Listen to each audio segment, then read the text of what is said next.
Hey, what's up, guys? We're going to go through Amores 1-1, and I want to walk you through the grammar and the translation of it so that you can follow along for your quiz preparation. I do think you should hold with you right now the notes that I gave you in class, the packet that has the vocab and commentary at the bottom. And if you also want to open the link from Dickinson College, that would also be advisable. So let's start out right at the beginning.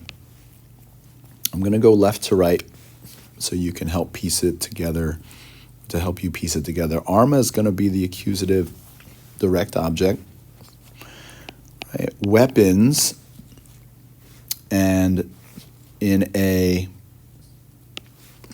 ablative, in a gravi numero, right? In a heavy meter, in a serious meter, violentaque bella, and, so another accusative, and violent wars. So direct object number 2. So over here I had direct object 1, now I have direct object 2, and here's your main verb, parabam. So first person singular, I was preparing, and then I need an infinitive, which is right here, edere. I was preparing to write about, okay, now we have the direct objects. So I was getting ready to write about weapons in a serious meter, and I was getting ready to write about violent wars.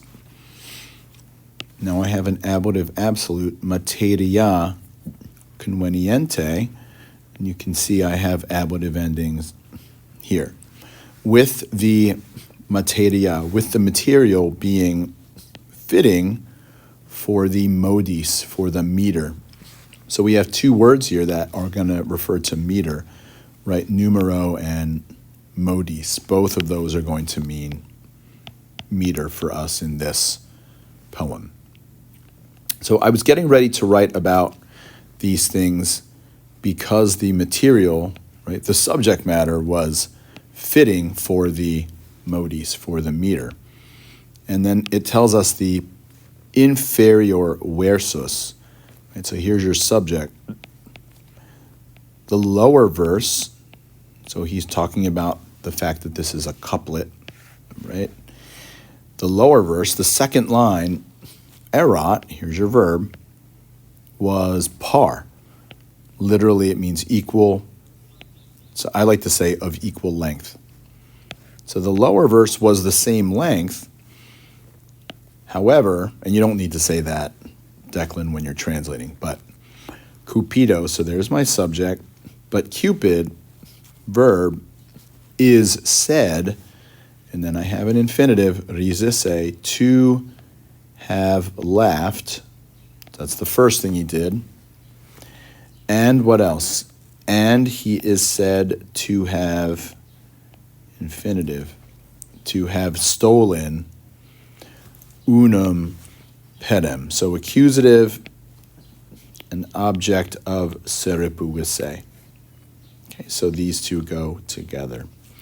So just to review that, Cupid is said to have laughed and to have stolen unum pedem, 1 foot. Do you guys have any questions back there? No? Okay. So the next thing we get is a quote.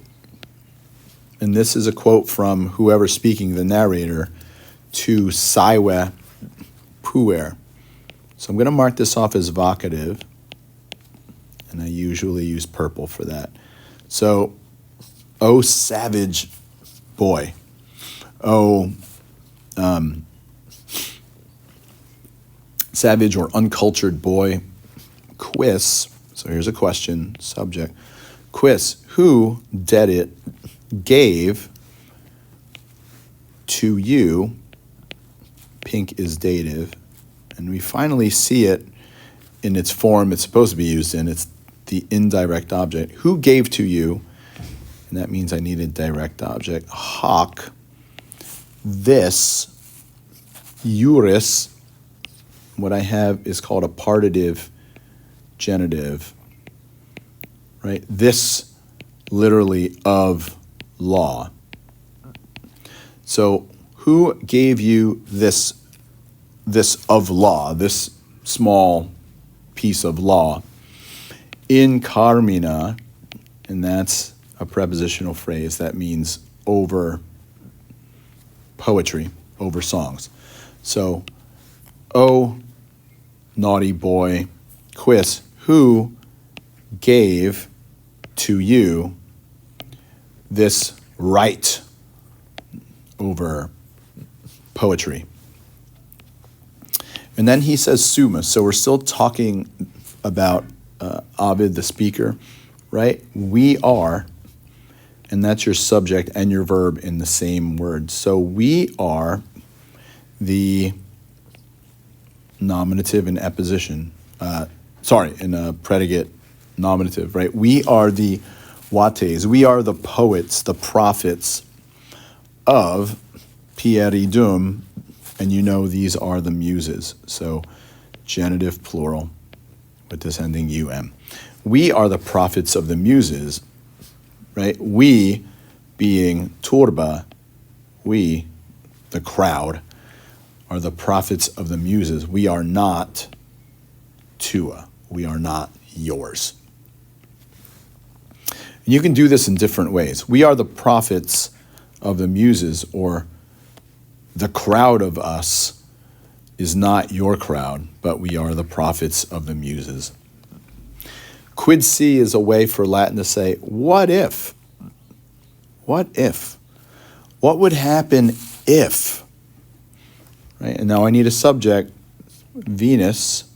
What would happen if Venus verb, praeripiat, and I see a subjunctive here. And maybe we can translate this as should. So what would happen if Venus should snatch away the direct object weapons, right, of whom? Of Flavai Minervae, of blonde Minerva. And you might notice here this chiastic word order, right, with Venus and weapons in the middle, and then Flavai Minervae separated but on the ends. Who would approve if, and now I have Minerva, the subject, who would approve if Minerva would ventilet, right, would fan or brandish the akensas faces, right, the burning torches. Okay, and I forgot to say that Minerva is also blonde. So there's my subject again, right, and the direct objects are on the end. So we have another kind of chiastic word order in that line. Everybody good so far? Okay, so I have Venus versus Minerva. That's happening in the first pair, right? Venus versus Minerva. And now I'm going to get the second comparison or contrast. Who would approve, subject, who would approve of Ceres? So here's your accusative. Regnare. So this is almost like, or it is an indirect statement. Who would approve that this Ceres would rule in the Silvis Eugosis, right? In the mountainous forests. Who would approve that the Ottawa,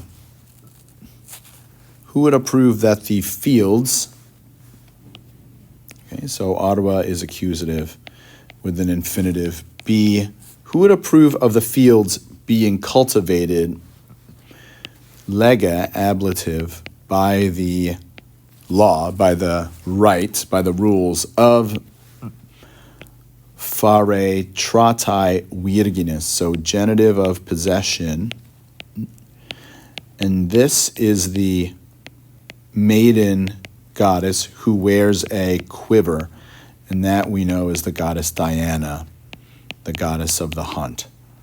So I have another contrast here. It's Ceres, the goddess of grain, versus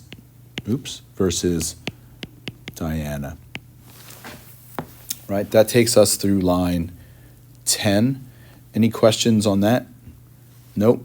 Okay, so I will see you in class, and enjoy, and we will continue with line 11 in a minute.